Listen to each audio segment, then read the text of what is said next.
¿Qué tal, amigos? Estamos dando comienzo al programa Tertulia Entretenedores. En esta ocasión tenemos al diputado, al doctor, al abogado Enrique Lee con nosotros. Muchas gracias, buenas noches. Todos esos cargos tiene. Tengo solamente un cargo, que es el de diputado por el Distrito 1 de Arica Parinacota.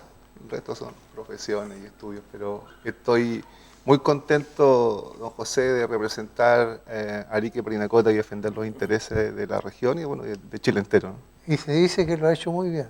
Así se dice, bueno, en realidad yo no hice promesas en campaña, la verdad. Lo único que dije fue que iba a poner todo de mí, iba a trabajar 24/7 para defender los intereses desde una posición independiente que me ha hecho en realidad destacar lo bueno y lo malo de todos los sectores políticos, sin distinción.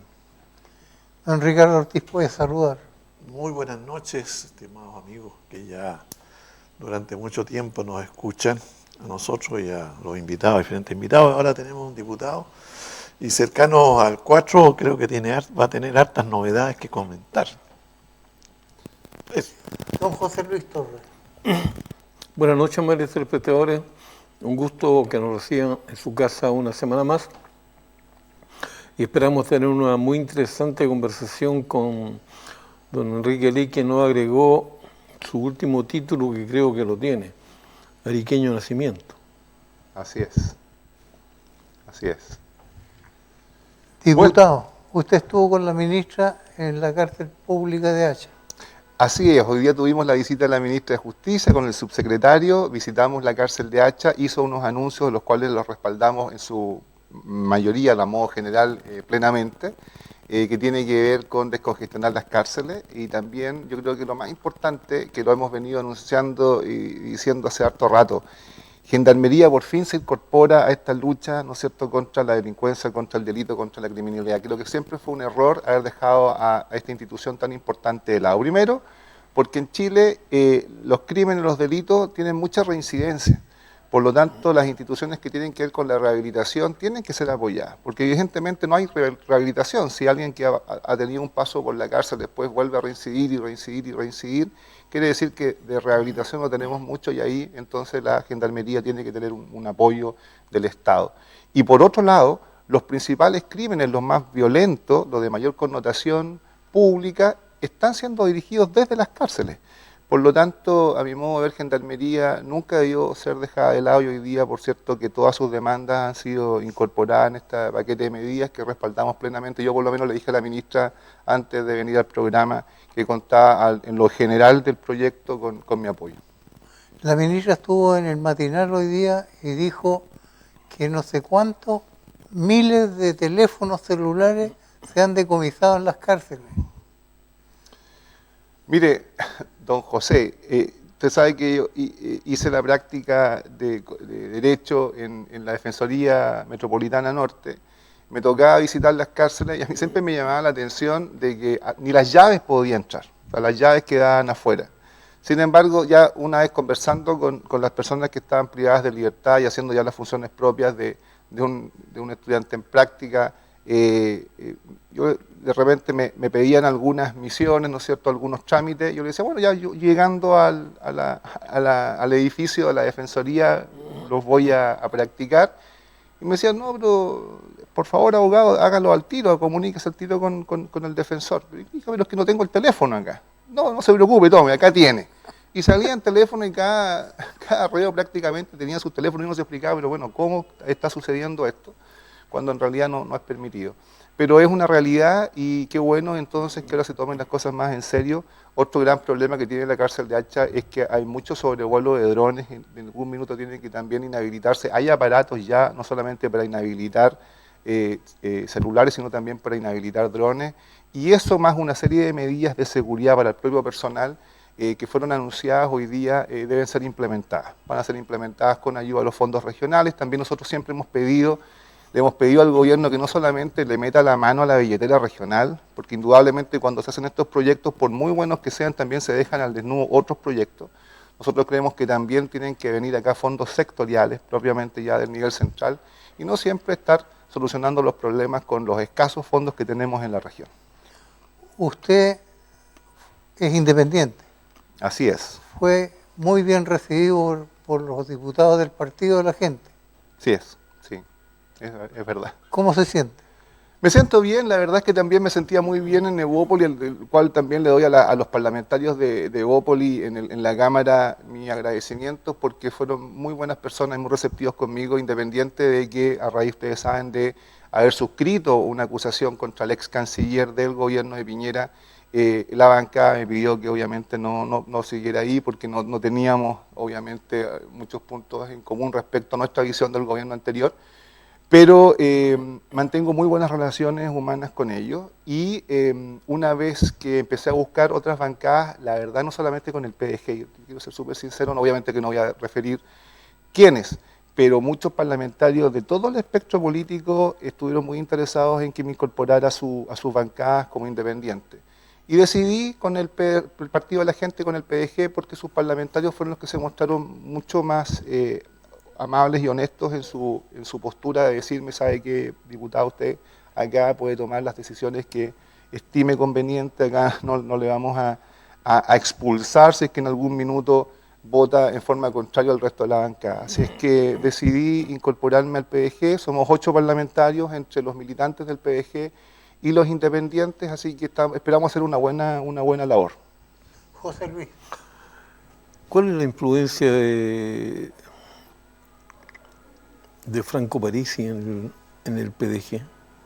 Lo consulté y me dicen que tiene todo el respeto por haber sido, ¿no es cierto?, la figura presidencial que el partido respaldó en las últimas elecciones, pero más allá de eso, el PDG, como todo partido, tiene su directiva y obviamente que se rige de acuerdo a una orgánica y a una reglamentación interna.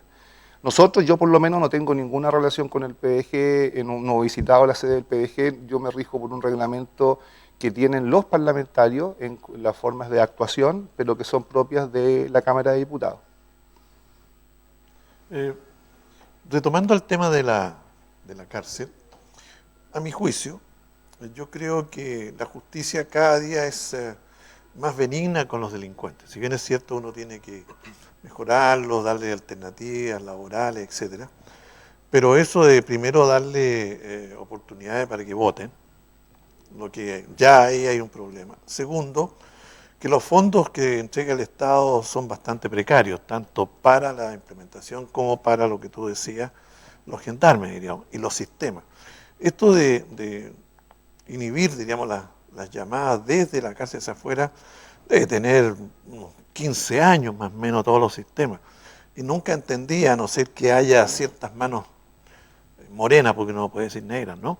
Morena, que evitaran eso, de tal manera que las cárceles al final se convertían en verdaderas, yo diríamos, asociaciones de delincuentes, ¿no es cierto?, que mediante los sistemas cibernéticos hacían todas las suyas. Nunca comprendí aquello siendo tan fácil, diríamos, de implementar.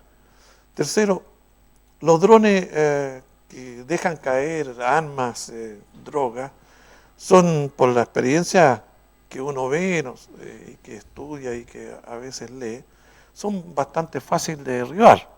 Por lo tanto, tampoco comprendo y entiendo que haya esa forma de enfrentar la delincuencia.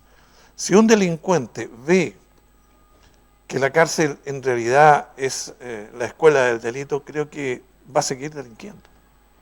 O que incluso con respecto al mismo ministerio, haga la vista gorda frente a sentencias sobre muertes, sea bastante benigna también. Entonces, con toda esa información, la ciudadanía está temerosa, se encierra, y porque además dice, ¿qué saco con cuánto se llama, denunciar? Porque el tipo al día siguiente está afuera. Porque además las leyes hacen que este individuo que mata, se mete a las casas, yo creo que es una cosa muy íntima. A mí me pasó, la verdad es que es un tema que los cajones, tu ropa, la ropa interior de tu mujer, la de los niños, está esparcida, es un trauma.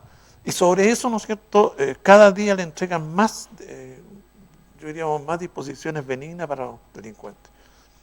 Si comete un crimen, lo primero que tiene que hacer es poco menos que pedirle perdón, decirle sus derechos y además llevarlo a los hospitales para que señale que nadie le hizo nada. Y le colocan además ¿cuánto se llama? Un abogado. Y mientras la víctima ahí se desangra nomás. Entonces, ¿qué pasa, digamos, con los cuerpos que tienen que legislar, que en este caso es el suyo, donde usted pertenece? ¿Por qué no ocupan lo que, está mal decirlo, pero un poco manito de mano dura sobre esos temas? Mire, bueno, primero que todo aclararle a todas las personas en la casa, porque su observación no es primera vez que la escucho, de algunas otras autoridades también se ha dicho que dónde están los parlamentarios que no están legislando estas cosas que les competen a la gente. Yo quisiera dejar en claro que hoy día la mayoría de los diputados que existen en la Cámara, diputados y diputadas, es cercano al gobierno. Por lo tanto, no existe ningún proyecto de ley, ni ninguna idea de legislar hecha desde el gobierno que no vaya a ser aprobada en la Cámara. Y eso es importante decirlo porque cuando se habla de legislar, es decir, de crear normas, muchas veces se piensa que es el Parlamento el llamado a hacerlo. Y no es el Parlamento el único exclusivo llamado a hacerlo. Al contrario, se pueden hacer normas desde el Parlamento, pero siempre limitadas. Por ejemplo, cualquier norma que tenga que ver con el uso de recursos públicos no puede ser hecha, sería declarada inconstitucional por el tribunal. Es el presidente de la República el que tiene una de las más importantes facultades legislativas también. El presidente no solamente es administrador, sino también legislador. Y en ese sentido hoy día no hay ninguna excusa que pueda tener el gobierno de no implementar una u otra medida primero, porque en las materias que usted trata que son de orden público y de seguridad, no solamente tiene la mayoría de parlamentarios que lo apoya, sino que además tiene el grueso de la oposición que también está ávida de más medidas de seguridad y de orden público. Modo ejemplo solamente el tema del estado de emergencia para la macrozona norte, que el gobierno se ha resistido muchísimo en implementarla. Se resistió también en implementarla en la macrozona sur, prácticamente lo obligamos a implementarla y después que la implementa se da cuenta de que, si bien es cierto, no desaparecieron los actos de violencia, disminuyeron y fueron bien controlados. Tanto así que el propio gobierno después dice, ok, pido una prórroga, pido otra prórroga, y ha pedido prórrogas sucesivas para el estado de emergencia en la macrozona sur. Y lo que nosotros hemos dicho como parlamentarios de la zona norte, no solamente los de oposición y los de nodo gobierno, que es donde yo me considero, sino también los del propio gobierno le ha dicho, oiga, ¿sabe qué? La gente ya no da más, se siente muy insegura, lo que usted mismo ha dicho, ya le da miedo salir a la calle, antes le da miedo salir a caminar, hoy día también da miedo salir en auto, porque también le hacen una encerrona y le quitan el auto, y eso entonces implica una medida paraguas mayor. ¿Por qué? Porque el estado de excepción constitucional permite, primero, le permite al gobierno disponer de fondos extraordinarios inmediatos, un 2%. Segundo, le implica tomar medidas que en un estado de derecho normal no pudiera tomarlas, como por ejemplo ir a allanar una población o una casa. Usted no puede vulnerar esos derechos si es que no tiene una medida constitucional superior que le permita hacerlo a las distintas instituciones, que lo ampare. Y usted ve que el gobierno todavía se resiste a implementar este estado de emergencia en la macrozona norte, teniendo todos los votos para hacerlo. Entonces, yo esto lo hago a modo de aclaratoria, porque hoy día cualquier medida, desde las más pequeñas hasta las más grandes, que el gobierno quisiera implementar en materias de orden público y seguridad, por lo menos en la Cámara, sería aprobada así en un chasquiñar de dedos, como se dice. Muy rápido. Muy rápido. Eso significa, digamos, que de una u otra forma, el gobierno está temeroso, anda buscando votos para implementar algo que la ciudadanía, por un lado, y ustedes, digamos, por otro lado, están dispuestos a, primero, subir las penas, me imagino, a ser más drástico la forma como detener con el tren de Aragua ya la cosa llega a límites que espero yo no superen esta mano tan blanda sobre el tema. Y no tengo explicación, a no ser que se ande buscando el voto fácil nada más. Bueno, pueden haber muchas explicaciones.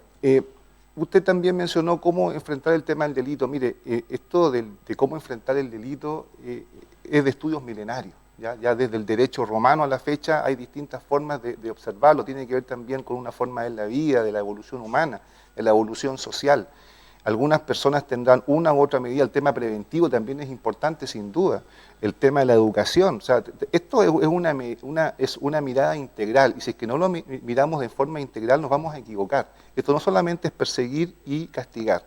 Tiene que haber una actividad preventiva del Estado, tiene que haber obviamente una actividad persecutora, una actividad también que sancione y que la sanción sea efectiva y también rehabilitadora, porque si no hubiera rehabilitación, entonces todos estos jóvenes que están delinquiendo con 14 y 15 años, que le estamos condenando de por vida a prácticamente estar marginados en la sociedad, yo creo que no. Pero la medida tiene que ser integral. Y lo otro que tenemos que hacer es distinguir. Evidentemente que no es lo mismo aquella persona que entra al supermercado a hacer un robo hormiga, que se echa un par de chocolate o arroz o azúcar debajo de la falda o del vestido para llevar algo para la casa, y evidentemente cometiendo un delito, eso no lo estamos justificando, hay un delito de por medio, pero que es un delito menor, versus crímenes organizados, verdaderas bandas que están autofinanciadas o que se financian con el tráfico de drogas, y que no tienen ningún temor en asesinar de las formas más violentas y de desestabilizar incluso países como yo lo han hecho en algunos cercanos acá en Sudamérica. Entonces, indudablemente que la visión es compleja, don Ricardo. Yo no voy acá a dar una receta, indudablemente podríamos hablar todo un día acerca de la teoría del delito y cómo la forma de que las sociedades se defienden frente a él. Pero indudablemente que hay algunos caminos que se tienen que seguir. Hoy día, la verdad es que el índice de criminalidad que hay en el norte, con una tasa de homicidios que es incluso más del doble que la de las regiones del sur, yo creo que amerita una medida de excepción constitucional, primera cosa. Segundo, por fin Gendarmería es incorporada a esta lucha, que estaban incorporadas ya las policías, incluso la Armada, el Ejército también se incorporó en algún minuto cuando hubo estado de emergencia aquí en la zona norte, pero Gendarmería está así como el hermano más humilde. Pariente pobre, diríamos. Como el pariente pobre, yo creo que eso fue un grave error. Nadie mejor que Gendarmería sabe cómo se maneja el delito. En relación incluso por el tema de los celulares, fíjese que una de las explicaciones, yo no voy a decir si esto es así o no acá en Chile, pero una de las explicaciones de no inhibir completamente las llamadas desde las cárceles es que a veces es mucho mejor que una persona privada de libertad, dejarla sin comunicación, a veces es mejor que se comunique, porque usted cuando extrae los datos de ese aparato puede hacer labores de inteligencia que son mucho más efectivas para detectar crímenes mayores. No digo que eso se haga acá, pero es una de las explicaciones que a nivel internacional se ha dado cuando se les da un poquito de libertad para que haya comunicación desde las cárceles. Lo importante es que se han dado pasos hacia adelante. Los anuncios hoy día de la ministra de Justicia tienen todo mi apoyo a lo modo general, porque hoy día lo anunció a modo general, después hay que ir a leer la letra chica de la ley, evidentemente que si hay alguna indicación que hacer la haremos, pero a modo general creo que van en la dirección correcta. Esto de expulsar, por ejemplo, a extranjeros que están cumpliendo penas que son menores de 5 años me parece bien. Me parece también bien la advertencia de que si vuelven a ser sorprendidos en territorio nacional se les va a hacer cumplimiento efectivo de la pena. Indudablemente que eso y otras medidas más me parece muy bien, y ya le dije personalmente y lo digo ahora también públicamente, va a tener todo nuestro apoyo en la Cámara. No dijo nada de la delincuencia en Arica, de las tomas, de los cerros, de la inseguridad, no dijo nada. De las muertes, diríamos que va De las una muertes. por semana, de Sí. acuerdo a los datos. Indudablemente, mire, yo he sido uno de los más catetes en la Cámara con mis colegas parlamentarios para hacerles ver la incertidumbre, la incerteza, la inseguridad, la intranquilidad, el miedo que tenemos acá en el norte, especialmente en Arica. Nosotros en Arica ya a la fecha tenemos más homicidios violentos, el homicidio ya es violento, pero la connotación, el escenario incluso puede ser más violento que la propia muerte de la persona, ¿no es cierto? Cuando hay tortura, cuando hay sufrimiento. Ya tenemos superado el total del año 2021. La situación es así de grave. Entonces, una de las tareas que me he dado en el Parlamento es justamente sensibilizar al resto de mis colegas. Esto no lo vengo haciendo desde ahora. En marzo yo llevaba 4 días, y yo me acuerdo muy bien porque yo tenía mucho pajarito nuevo que en realidad, ¿cómo será esto de pedir la palabra y dirigirse a todo el Pleno? Mi primera intervención, que fue a los 4 días de haber asumido, fue para llamar la atención de la ministra del Interior en relación a que no sacara el estado de excepción. En 7 minutos estábamos con un estado de excepción de emergencia acá en la zona norte, que no lo retirase sin antes hacer una evaluación completa y detallada de la situación. Entonces, y a partir de ahí, hasta la fecha, prácticamente todas mis intervenciones han tenido que ver con el tema de seguridad y orden público. Yo creo que es imposible hablar de desarrollo si no hay seguridad. O sea, ¿quién va a invertir en un territorio donde se están matando a las personas, se les está robando, incluso hasta los emprendimientos más humildes? ¿Quién va a trabajar de poner un pequeño negocio en el centro si va a venir un criminal, un delincuente, chileno o extranjero, a lo mismo que le esté cobrando por seguridad? O sea, mira, no te voy a robar, no te voy a matar, si es que tú me pagas una cuota semanal.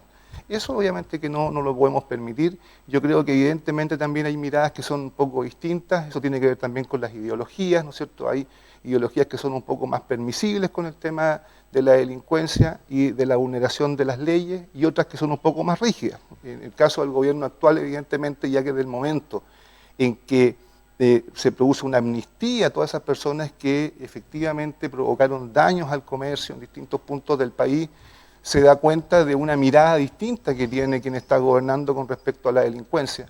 Yo no voy a hacer un juicio de valor si sea bueno o malo, pero lo que hay que aceptar es que efectivamente el gobierno actual tiene un poquito más de mano blanda con las personas que cometen delitos. Diputado, lo quiero cambiar de tema. ¿Cómo encuentra el proyecto constitucional? Malo. Qué bueno. Cortito. Cortito. ¿Lo leyó entero? Lo leí. Por capítulo? Lo leí por capítulo. Mire, qué bueno que me hace esa pregunta, porque creo que es una de las estrategias de la gente del Comando del Apruebo, es que esto de decir, ¿cómo vas a rechazar si no has leído la Constitución? O sea, casi como que te obligan a leerla, así que quieres rechazar. Yo la verdad, mire, yo creo en Dios y le puedo decir que nunca he leído la Biblia completa. Y no por eso no voy a dejar de creer en Dios. Porque hay un tipo de convicción que no merita estar leyendo el texto. Uno además incluso puede ver el proceso. El proceso a mí no me gustó. Por lo tanto, ya el producto de ese proceso ya no tengo por qué aceptarlo. Si el proceso, el camino a llegar a ese no lo acepto. Es más, hasta el plebiscito de entrada yo lo cuestioné. Yo me acuerdo, está en mis redes sociales, por si alguien no me cree, que yo no entendía por qué un plebiscito en donde normalmente en las consultas tienen que estar incluidas todas las alternativas, no se incluía una que a mí me parecía muy lógica, que era, yo no quiero esta Constitución del 80, no la quiero continuar, pero también está la posibilidad que no me guste el texto que me van a ofrecer. Y esa alternativa de los que quieren modificar o cambiar o sustituir la Constitución del 80, pero no les va a gustar el texto producido por la Convención, quedan en el aire. Entonces fue muy mal hecha esa planificación. Eso por una parte. Es un paquete político, eso es un arreglo político. Y por otro lado, no hay que olvidar que toda esta movilización social que se hizo en torno a diferentes demandas, pero que también ahí por tierra derecha empezó a subir el tema de la nueva Constitución,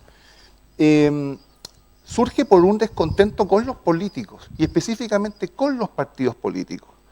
Pero resulta que cuando se forma este panel de expertos, este grupo de expertos que iba a idear el proceso constituyente, todos eran designados por partidos políticos. Entonces yo no entendía cómo llegábamos a esta instancia en donde el pueblo empuja a un proceso constituyente, pero quien hace las reglas del juego son todos designados por partidos políticos. Entonces decía, mira, acá esta cuestión a mí no me gusta. De hecho, yo ni siquiera voté en el plebiscito de entrada, pero evidentemente siempre yo dije, bueno, este es el plebiscito de entrada, pero en el plebiscito de salida, cuando ya haya un texto definido, uno tendrá que responsablemente hacerse parte y decir si le gusta o no le gusta. Y la verdad es que a mí no me gustó la forma en que se entró, no me gustó el camino y el texto tampoco me gusta. O sea, si alguien me quiere decir, ya, ok, no le gustó el proceso, pero vámonos al resultado final. ¿Leyó la Constitución? Sí, obviamente que la leí, es parte además de mi profesión, de mi vocación, leer norma jurídica, indudablemente que es muy atractivo para mí leer una Constitución, pero no la voy a aceptar primero que todo porque hay mucho engaño en el proceso y en el texto final. Mire, las constituciones son hechas para definir algunos límites para el poder del Estado. Eso es una de las cosas principales. Lo otro es definir las formas de gobierno, es decir, cómo nosotros, como sociedad, vamos a estructurar a quienes nos gobiernan, qué funciones les vamos a dar, qué pesos y contrapesos van a tener las distintas instituciones. Eso es como el corazón de una constitución, ese es el fundamento. Los derechos y las garantías también son importantes, pero con un nivel mucho de menor importancia. Porque los derechos y las garantías están en las normas diarias, en normas más morales, éticas, en tratados internacionales, etcétera, en convenciones y también en las posibilidades. Porque yo no saco nada con poner un texto vivienda para todos si es que no tengo las posibilidades de dar vivienda para todos. Entonces, cuando un texto tiene un exceso de garantías y derechos, a mí me huele mal. Me huele mal porque digo, pero ¿por qué me están colocando tanta garantía? ¿No será un anzuelo, un gancho, para que yo, claro, ¿quién no va a querer educación gratis? ¿Quién no va a querer salud de calidad al alcance de todos? ¿Quién no va a querer una vivienda justa y ojalá digna y ojalá propia para todos? Todos todos van a querer eso. Eso no hay necesidad de ponerlo en un texto, me parece un engaño del porte de un buque. Entonces, cuando alguien majaderamente insiste en aumentarme el listado de garantías, y si ustedes me dan un papel y un lápiz, yo le podría agregar 100 garantías más, quiere decir que están tratando de desviar la atención del electorado para que vote por esas garantías. Y eso es lo que está sucediendo. Cuando usted le pregunta a la gente de la prueba por qué va a aprobar, es que la salud acá en Chile es muy mala y necesitamos mejorar la salud. Es que necesitamos vivienda digna. Es que necesitamos educación gratuita para todos. Y se van por el lado de las garantías. Nadie ha echado vista, por ejemplo, al tema de los pesos y contrapesos, que es muy importante. Cuando usted quiere gobernar y le da poder a algunas instituciones o personas, al mismo tiempo tiene que dar poderes y atribuciones a otras para que haya un equilibrio. Y esos equilibrios se están perdiendo en la Constitución. Ahora, cuando a pesar de toda esta explicación me insisten con el tema, por ejemplo, del detalle de la garantía o del derecho al que se puede acceder, yo les pongo un ejemplo. Mire, primero que hablo de la Constitución de Venezuela, entonces todos me dicen, no, pero es que Venezuela es un caso excepcional. Yo le digo, mire, ni tan excepcional, porque la verdad es que la Constitución venezolana es muy parecida a la que se está proponiendo, y usted ve que hay 7 millones de venezolanos deambulando por el continente entero buscando mejores oportunidades de vida. Pero ok, le digo, saquemos Venezuela de acá. ¿Brasil? ¿Te sirve Brasil? Ah, sí, Brasil sí, un país grande, más o menos estable. Ok, Brasil. Constitución de 1988 en Brasil, artículo 196 en el capítulo de salud. Dice que la salud es un derecho de todos y un deber del Estado. Esa es la frase del artículo 196. Bonito, todos los brasileños contentos, felices. Además, una constitución promovida por el ala progresista, muy similar a la que hoy día promueve el proyecto de nueva constitución en Chile, detrás de ese proyecto brasileño. Y usted ve la salud brasileña, no es mejor que la chilena, es peor que la chilena. ¿Por qué? Porque puede estar escrito algo en el papel, pero en la realidad es muy distinto. Si todos los derechos tienen además que ser pagados, todo tiene un costo. Y la Constitución lo que le tiene que dar a un país, a una nación, para que precisamente se puedan cumplir esas garantías y esos derechos, es la estabilidad necesaria y suficiente para poder crecer y desarrollarse y entregarle a cada uno de sus habitantes los derechos y las garantías que le correspondan. ¿Ah? Dicho de otra forma, la justicia está definida ya de muy antiguo por dar a cada cual lo suyo, de acuerdo a sus méritos, de acuerdo también a sus posibilidades y sus necesidades. Por todo eso y por mucho más, yo decididamente rechazo el proyecto. En algún minuto estaba muy reacio a participar de este proceso plebiscitario. Hice una consulta al grupo que apoya mi candidatura, el grupo LSC. El 85% de las personas que participan en el grupo LSC están por el rechazo, un 15% está por el apruebo. Y yo a ellos también les dije, están en libertad de acción, están en todo su derecho, cada uno tendrá sus razones para votar de una u otra medida, pero nosotros nos decidimos obviamente a, no digo liderar, porque en realidad no estamos en propaganda ni en campaña, pero sí a manifestar públicamente nuestra posición. Me invitaron hace poco, unos días atrás, a grabar un pequeño spot para una de las campañas del rechazo, también lo hice, no me quitó más de 5 minutos, pero yo pienso que el proyecto es muy malo. Y si quieren una razón más, a raíz de lo que estamos hablando en temas de seguridad y de orden público, el proyecto es tan malo que saca el estado de excepción constitucional que más hemos usado en Chile en el último tiempo, que es el estado de emergencia. No existe estado de emergencia en el proyecto de nueva constitución, y yo no explico, pero ¿por qué? Fue útil en la pandemia. Todos sabemos que ocupamos estado de emergencia, no solamente en Chile, en muchos países del mundo se ocupó el estado de emergencia, con eficiencia. Se ocupó en la macrozona norte para el tema del control migratorio. Se está ocupando hoy día, ahora, en este minuto, hay estado de emergencia en la macrozona sur por los hechos de violencia. Y los convencionales tienen la mala ocurrencia, yo no sé si fueron asesorados por alguien, pero sacan de los 4 estados de excepción, sacan el que más hemos usado en el último tiempo, que es el estado de emergencia. Malísima idea. Por lo tanto, yo de verdad, respetando obviamente las dos opciones, no soy fanático para nada, pero creo que hay argumentos de sobra y suficientes para que cualquier persona medianamente razonable rechace este texto, y por cierto que tendremos que trabajar para construir una mejor constitución para todos y con todos, no solamente por un sector. Vamos a hacer un pequeño alto y regresamos de inmediato.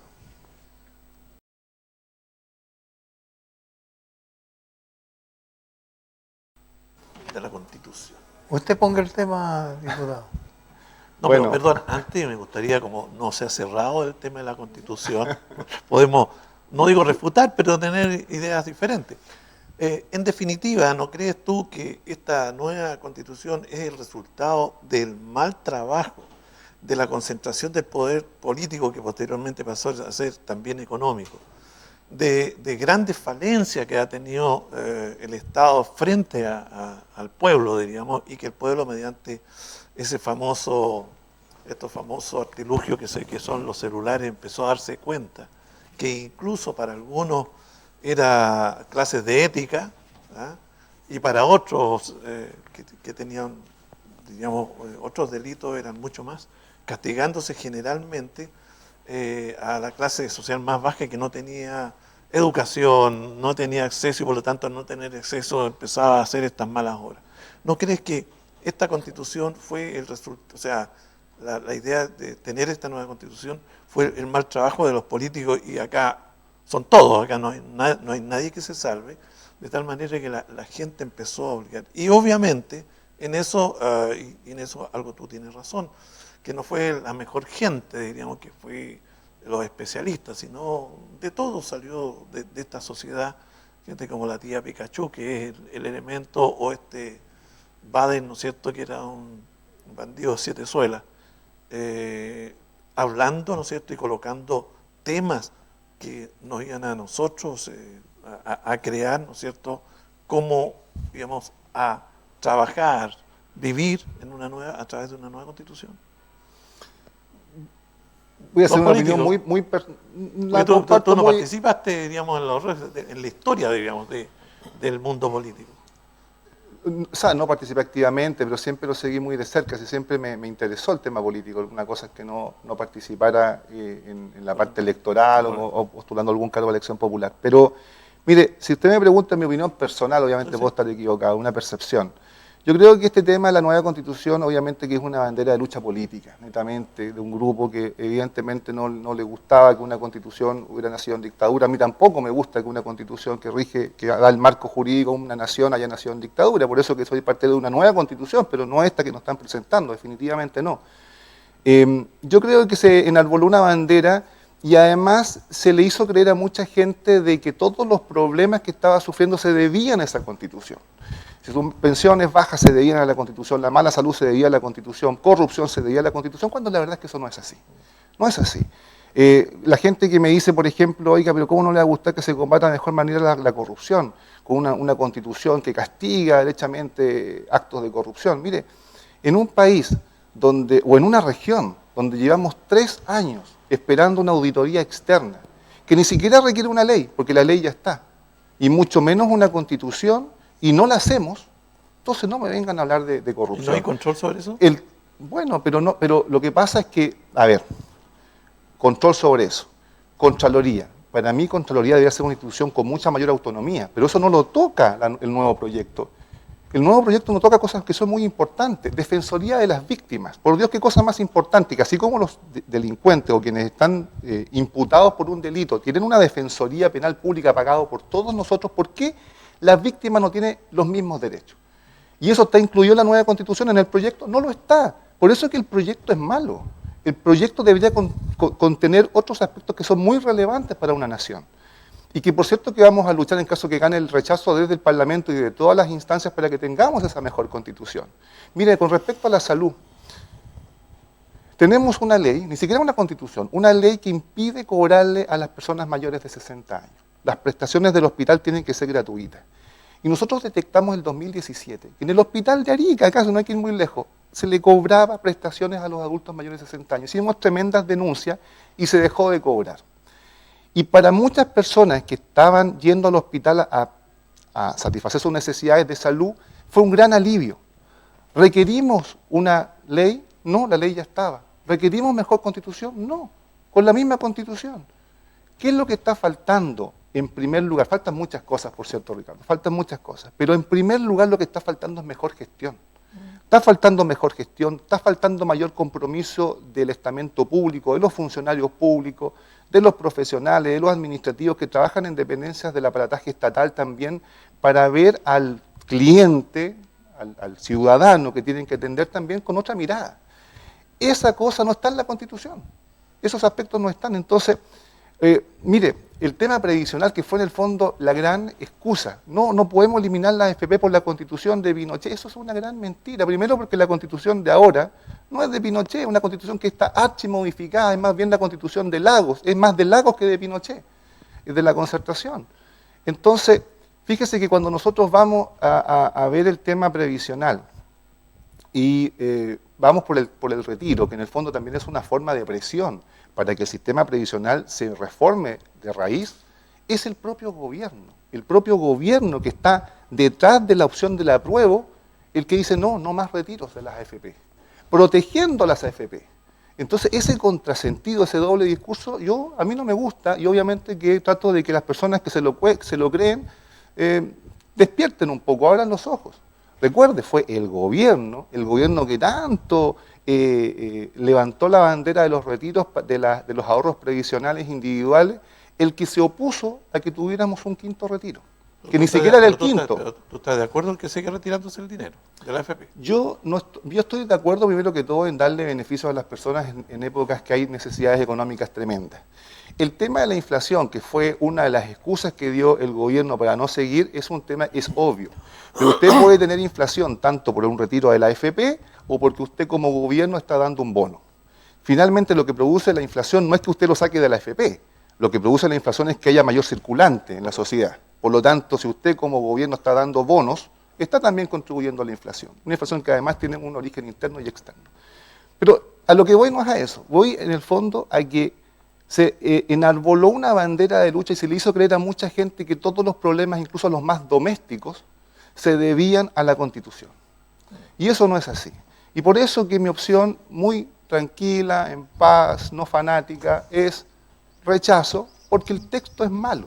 Si usted le quiere dar otra connotación, que fuese en dictamen, da lo mismo. El texto es malo y yo no puedo colocar en riesgo la estabilidad de una nación solamente para darme un gustito político.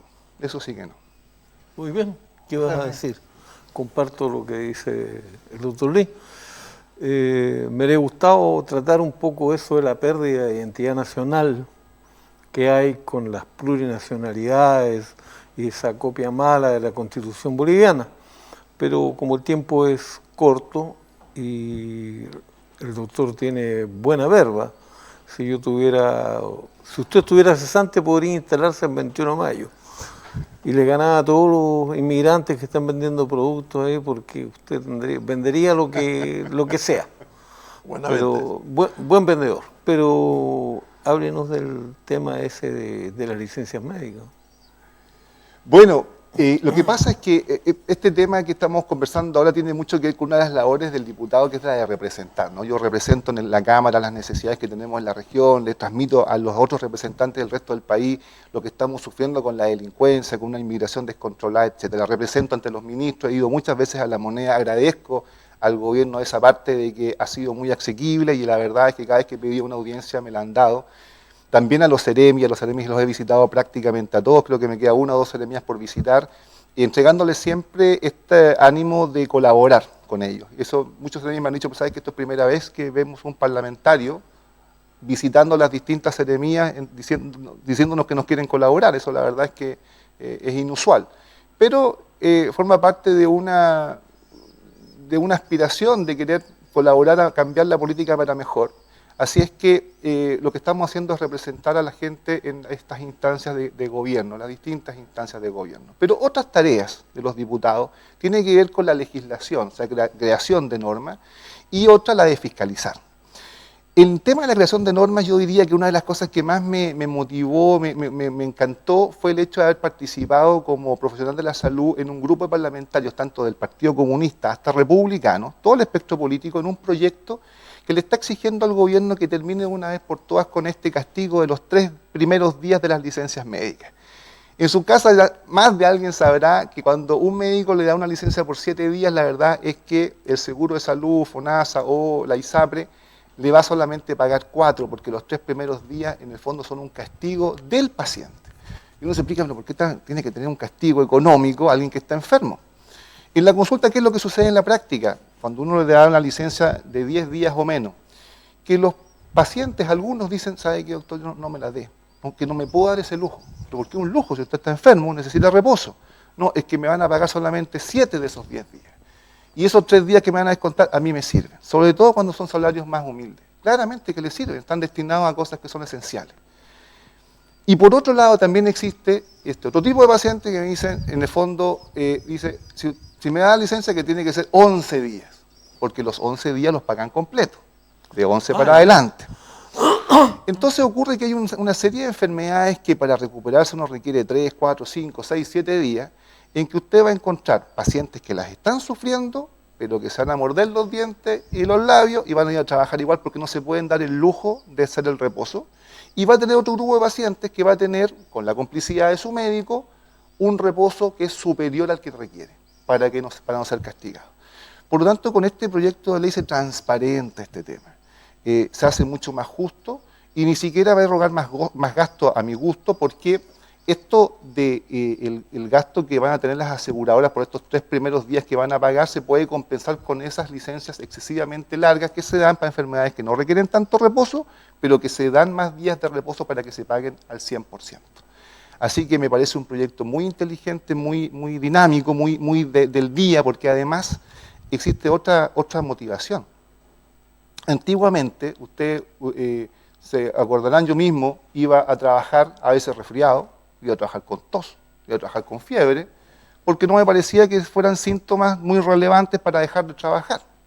Pero eso que era muy normal hace 10 años, hace 5 años atrás, hoy día no lo es, porque estamos en medio saliendo de una pandemia y estamos hoy día en presencia de virus de transmisión respiratoria con las gotículas que son importantes.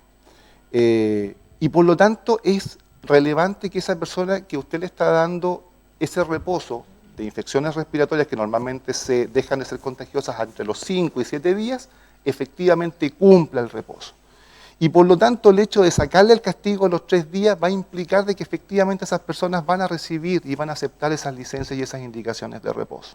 Así que también tiene un alcance del punto de vista epidemiológico. Bueno, proyectos de ley como ese es el que obviamente me tiene muy contentos, que tienen que ver con la parte normativa, legislativa. El otro tema que ingresamos también en el Parlamento y que fue aprobado por todos los diputados excepto 2, uno que votó en contra, uno que se abstuvo, que ni siquiera recuerdo quiénes son, pero todo el resto votó a favor, que fue el hecho de que la auditoría externa en los gobiernos regionales ya va a dejar de ser facultativa, es decir, de una especie de voluntad de quien esté gobernando en ese minuto, sino que va a ser obligatoria por lo menos una vez en el periodo de 4 años. Eso me parece también muy bien, lo conversé también con el subsecretario de Desarrollo Regional, el señor Crispi, y también ve con buenos ojos implementar esa medida. Bueno, son las tareas que hemos estado haciendo en el Parlamento desde el punto de vista normativo. Y del punto de vista fiscalizador, ustedes ya me conocen, prácticamente nuestro grupo LSC nace de una tarea fiscalizadora y tienen que, obviamente, estar muy esperanzados en que esa labor que hemos hecho antes la vamos a seguir siendo ahora, en el sentido de que vamos a fiscalizar, no importa quién sea. Esto nosotros no fiscalizamos dependiendo de un color político, si somos amigos, no somos amigos de... Simplemente fiscalizamos para que las instituciones funcionen y siempre pensando en el bien común y en el bienestar de las personas.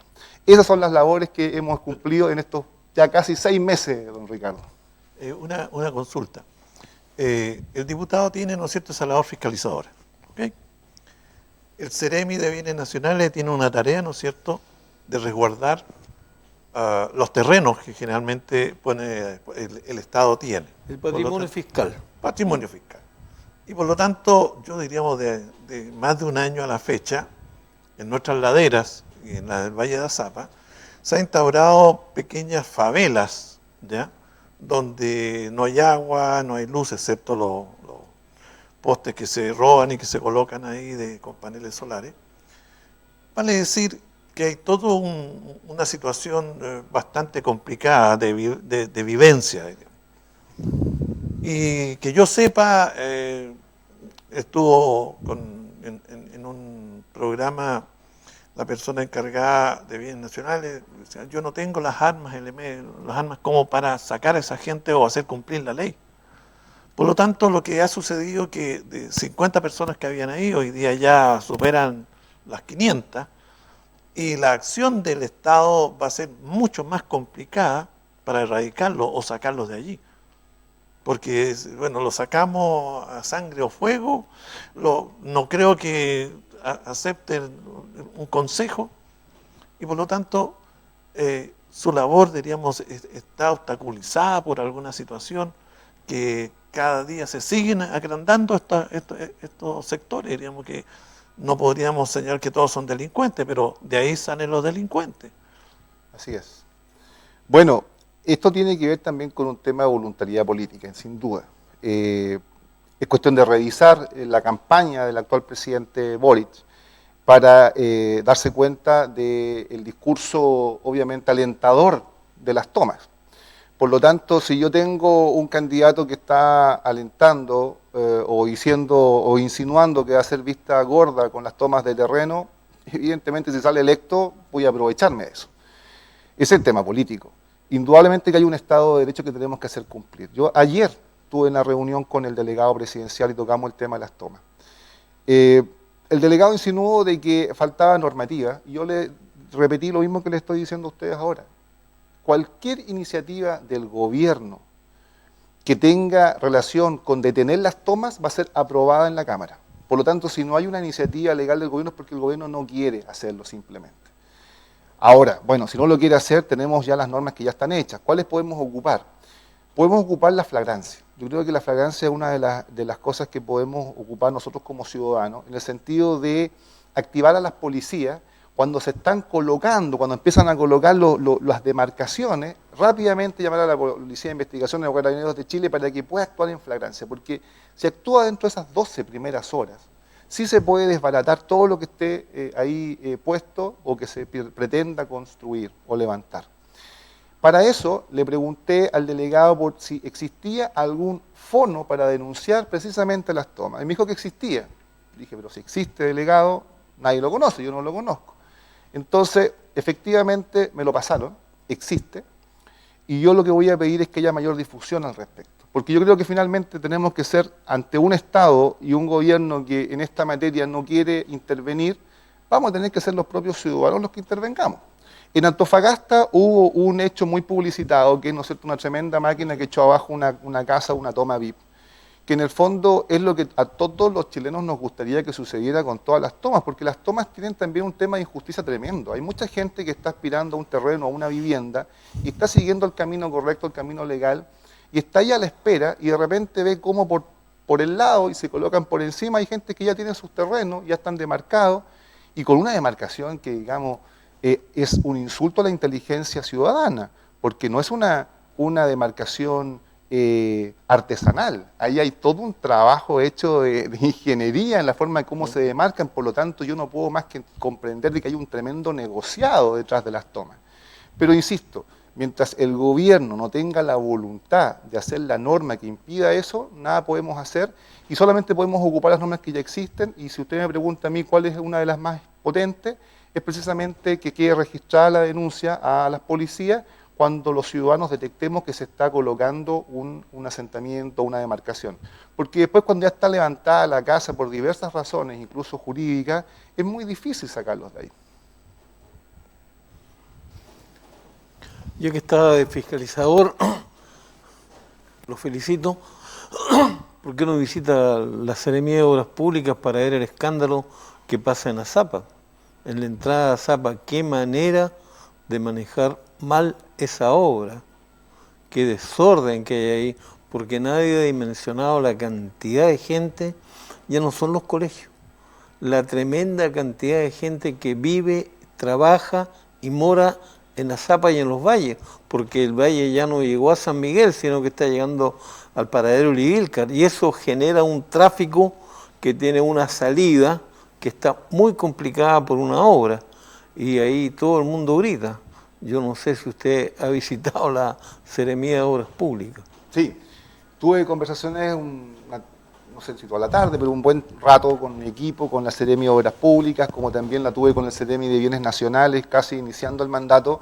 La verdad es que hemos visitado todas las seremías, prácticamente todas, y en relación al tema fiscalizador también nos queremos ordenar, porque tampoco queremos ir actuando así a modo de cuál es la noticia del momento para ir a fiscalizarla. Entonces, les puedo comentar cuál ha sido nuestro orden o nuestra estrategia. Uno de los grandes problemas que tiene Arica es el tema de las obras, el uso de los recursos públicos, tanto municipales como regionales y también sectoriales. ¿Qué tenemos ahí? Tenemos obras que se entregan con mucho retraso, obras que terminan costando más de lo que fueron planificadas, incluso obras abandonadas, ¿cierto? Entonces nos comprometimos a hacer un recorrido por la ciudad, no nos da la verdad la capacidad para recorrer toda la región, pero por lo menos la ciudad. Primero exigir que se coloquen los letreros de cada obra, donde tiene que estar el número de identificación, los montos invertidos, quién los invierte, quién es el ejecutor, etcétera. Y los tiempos creo que también se Y ver los tiempos y empezar a modo preventivo de ir viendo si las etapas se están cumpliendo. Y cuando no se estén cumpliendo, ir a adelantarnos, ir a la autoridad correspondiente para que coloque ojo y mano en el asunto. Eso yo creo que es una tarea muy importante de fiscalización, de también modo preventivo, cuando las cosas ya están mal hechas, es muy poco lo que se puede hacer. Contentos también a través de esta misma labor fiscalizadora, porque no siendo diputado denunciamos el tema del jardín infantil y sala cuna del Alto, que afortunadamente se retomó ahora, a propósito del ministro de Obras Públicas, estuvo en Arica, y lo acompañamos a la reinauguración de esa obra. Entonces el sector del Alto, ahí en el Cerro de la Cruz, va a tener por fin su sala cuna y jardín infantil. Un poquito más hacia el este va a estar una comisaría donde van a estar las unidades especializadas de carabineros. Si usted sigue subiendo, ya fue inaugurado el CEFAM, un centro de salud muy bueno, muy bonito para ese sector. Un poquito más abajo está bombero, y lo que pretende también ahora la población es que esté un cuartel de la PDI. O sea, vemos cómo va creciendo la ciudad. Obras son amores, y lo que nosotros queremos como oficina parlamentaria es de que el uso de los recursos públicos, municipales, regionales y sectoriales, se ocupe en forma eficiente, y tenemos además una mirada de prevención. Por eso que vamos a estar estamos recorriendo, y estamos incluso fotografiando los carteles, y cuando de repente vemos, oye, pero esto es 2021, o sea, esto se debió haber entregado el año pasado, ya estamos activando y estamos conversando con las autoridades correspondientes. Llegamos al término del programa. ¿Tiene algo que decir en su minuto? No, Se pasó volando. tenía como 10 preguntas, me quedaban en el tintero, como se... Es que usted pregunta mucho. Bueno, porque así se puede Pregunta explayar. muy largo. ¿Ah? Sí, Se da una puede explayar. explicación antes de preguntar. Usted ve mucho a Paulsen. Sí, algo de entre los que uno ve. No, lo debe ver a Paulsen porque Paulsen uno tiene que una prepararse no, porque Paulsen tenemos se manda un diputado. tremendo discurso y después del tremendo discurso hace una pregunta cortita. O sea, polilla de televisión. Ya. ¿Usted también está de polilla? Gracias por... ¿Va a usar su minuto? No, pues si ya me está aportillando. Ya. No, es un agrado, diríamos, a tener a un diputado, diríamos, que entre sus misiones, diríamos, tal de controlar. Yo creo que una de las cosas que se hace necesaria hoy día en esta ciudad es controlar lo que el Estado, el municipio, ¿no es cierto?, anuncia en un momento, dispone de fondos necesarios y las cosas no se realizan. Yo creo que una de las cosas fundamentales es controlar los fondos públicos y que cuando no suceda aquello, ocupar la Contraloría. No sé quién podrá ponerle coto a esto y decir, ¿sabe qué más? Usted se va para adentro, utilizó mal, se llevó la plata para la casa, en fin, hay muchas cosas que pueden suceder. Así que un agrado. Muchas gracias, lo llamaremos. Por favor. Un agrado estar con Enrique Ly.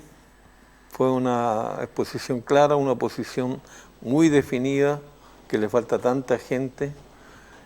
Una posición muy definida, y espero yo, como humilde colaborador de este canal, que tengamos la posibilidad de escucharlo nuevamente en un futuro cercano. Muchas gracias. Su minuto final, diputado. Bueno, simplemente agradecerles la invitación. Siempre ha sido un agrado conversar con ustedes, no es primera vez, y espero obviamente que no sea la última. Y solamente pasar un último aviso. Inauguramos ya hace algunas semanas la sede parlamentaria, que además comprende un salón auditorio que es como el que siempre yo soñé que tuviéramos en Arica. No es un gran salón, es un mini auditorio de una capacidad de 50 personas, pero cuenta con todas las comodidades, es acceso céntrico, está a paso del paseo peatonal, tiene aire acondicionado, posibilidades de exposición electrónica, buen sonido. Café y galletas también. Café y galletas, y eso está a disposición de la comunidad. cualquier persona, grupo organizado, a las autoridades también se les ofreció las distintas seremías que quiera ocupar ese auditorio, es cuestión de solicitarlo y con todo el agrado se los concedemos. Así que eso me tiene también, es una de las cosas. Obviamente no está dentro de las funciones de un parlamentario, pero ya que estamos cumpliendo medianamente bien, nos han dicho muchas personas que estamos muy contentas con nuestro desempeño como diputados, también nos damos este gustito de contribuir a la población con este auditorio céntrico. ¿Dónde está ubicado? En 21 de mayo 646, a metros del comienzo del paseo peatonal. Perfecto. Gracias, diputado, por haber estado con nosotros. Con ustedes, amables televidentes, nos encontraremos en un programa similar. Muchas gracias.